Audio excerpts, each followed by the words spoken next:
العالمین والصلاة والسلام علی خاتم النبیین قال اللہ تبارک و تعالی والفجر واللیال العشر والشفع والوتر۔ حضرات یہ 10 دن جن کے بارے میں رسول اللہ صلی اللہ علیہ وسلم کی بہت سی احادیث ہمارے سامنے آتی ہیں، جس کے اندر اللہ کے رسول صلی اللہ علیہ وسلم فرماتے ہیں کہ یہ 10 دن پورے سال کے افضل ترین دن ہیں۔ یقیناً لیلۃ القدر کی بڑی اہمیت ہے، لیکن اللہ کے رسول فرماتے ہیں یہ دن کی عبادت، ان دنوں کی عبادت اس سے بھی بڑھ کے ہے۔ اور یہ سمجھ لیجئے کہ اس کی وجہ کیا ہے کہ اللہ سبحانہ و تعالیٰ نے ان 10 دنوں کو اتنا متبرک ٹھہرایا ہے، برکت والے ٹھہرایا ہے۔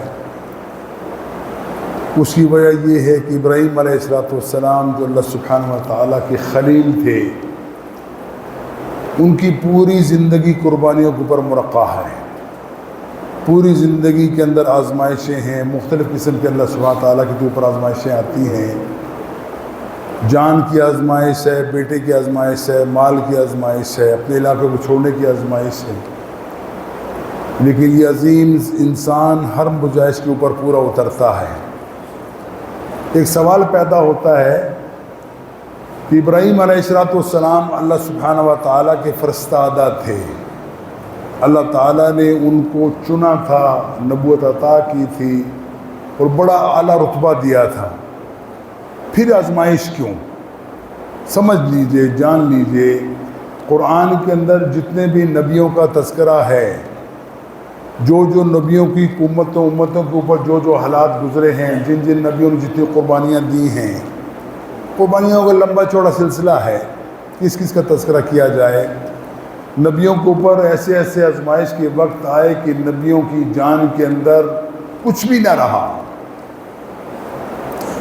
ایوب علیہ السلام کو دیکھ لیجئے، یونس علیہ السلام کو دیکھ لیجئے، ابراہیم علیہ السلام کو دیکھ لیجئے، زندہ جلانے کے بھی ان کا معاملہ کیا گیا، لیکن ہر موقع کے اوپر وہ ثابت قدم رہے۔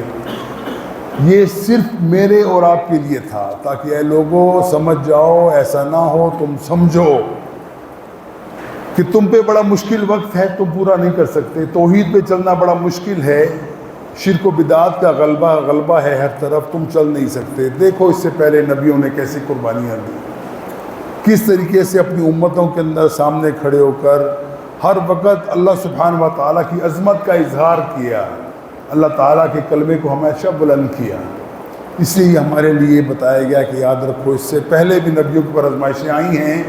رسول اللہ صلی اللہ علیہ وسلم جو یقیناً امام الانبیاء ہیں، تمام انبیاء میں افضل ترین شخصیت ہیں، لیکن دیکھیں ان کی زندگی دیکھیے، کیسی زندگی ان کی گزرتی ہے، کتنی مشکلات کے اوپر آتی ہیں، بیٹیوں کو طلاق ہوتی ہے، دندان شہید ہوتے ہیں، اور ان کو ہر قسم کی تشدد ان کے اوپر کیا جاتا ہے، لیکن اللہ کے رسول اس سنت ابراہیمی کے پیچھے چلتے ہوئے کہتے ہیں کہ ہر معاملے کے میں اللہ تعالیٰ کے احکامات کو ماننے کے لیے ہم وقت ہمیں جد پابند ہوں، ہلنے کا پابند۔ تو بھائی اسی وجہ سے یہ دن ہمارے انتہائی متبرک ہیں۔ کچھ چیزیں میں آپ کو بتا دیتا ہوں، آسان سا کام ہے، اگر کوشش کر لو گے فائدہ ہو جائے گا، اور فائدہ بھی چھوٹا موٹا نہیں ہے۔ یہ ساتھ کچھ چیزوں کا فائدہ نہیں کہ تھوڑی سی آپ کو مل گئی، یہ لاکھوں کا کروڑوں کا فائدہ ہے، اس سے بھی بڑھ کے فائدہ ہے۔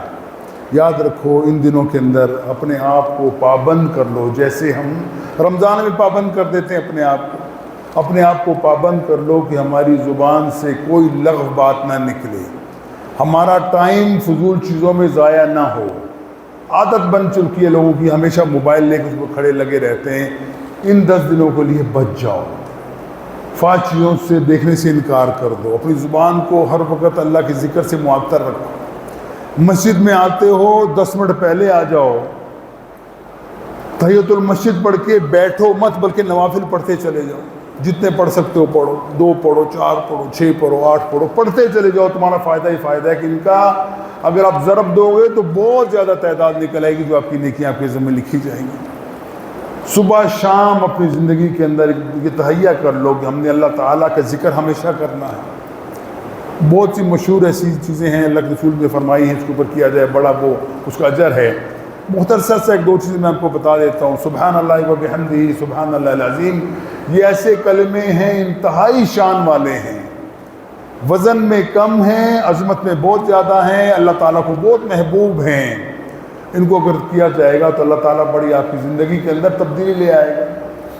نماز پڑھتے ہو، نماز پڑھنے کے بعد کبھی آپ فرصت میں بیٹھے ہو، دفتر میں بیٹھے ہو، دکان میں بیٹھے ہو، کوشش کرو زبان آپ کی فضول کاموں میں نہ لگے، بلکہ اللہ تعالیٰ کا ذکر کرتے چلے جاؤ، صبح شام کرو، اور کچھ قل هو اللہ احد پڑھتے چلے جاؤ، ربنا آتنا فی الدنیا عظیم دعا ہے، یہ پڑھتے چلے جاؤ۔ اور ایک اور اہم ترین بات ان دنوں کے اندر یاد رکھو، آپ کے قرب و جوار میں، آپ کے عزیز و اقارب میں، لوگوں کے اندر، آپ کے محلے کے اندر کچھ ایسے لوگ ہیں جو نادار ہیں اور غریب ہیں، مسکین ہیں، خیال کرو، ان کا کھوج لگاؤ، ان کی عزت نفس کو مجروح کیے بغیر، ان کو یہ احساس کیے بغیر کہ ہم تمہاری مدد کریں، ان کی مدد کرو۔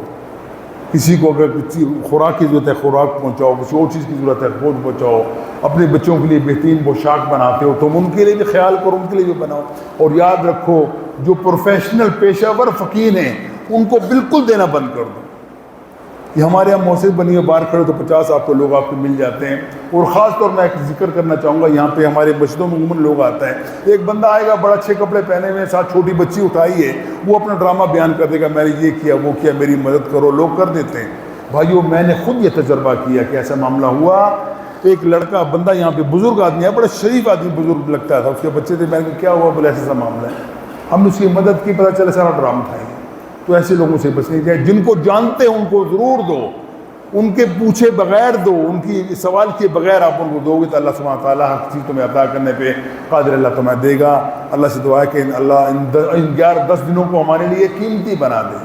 وآخر دعوانا الحمد للہ رب العالمین۔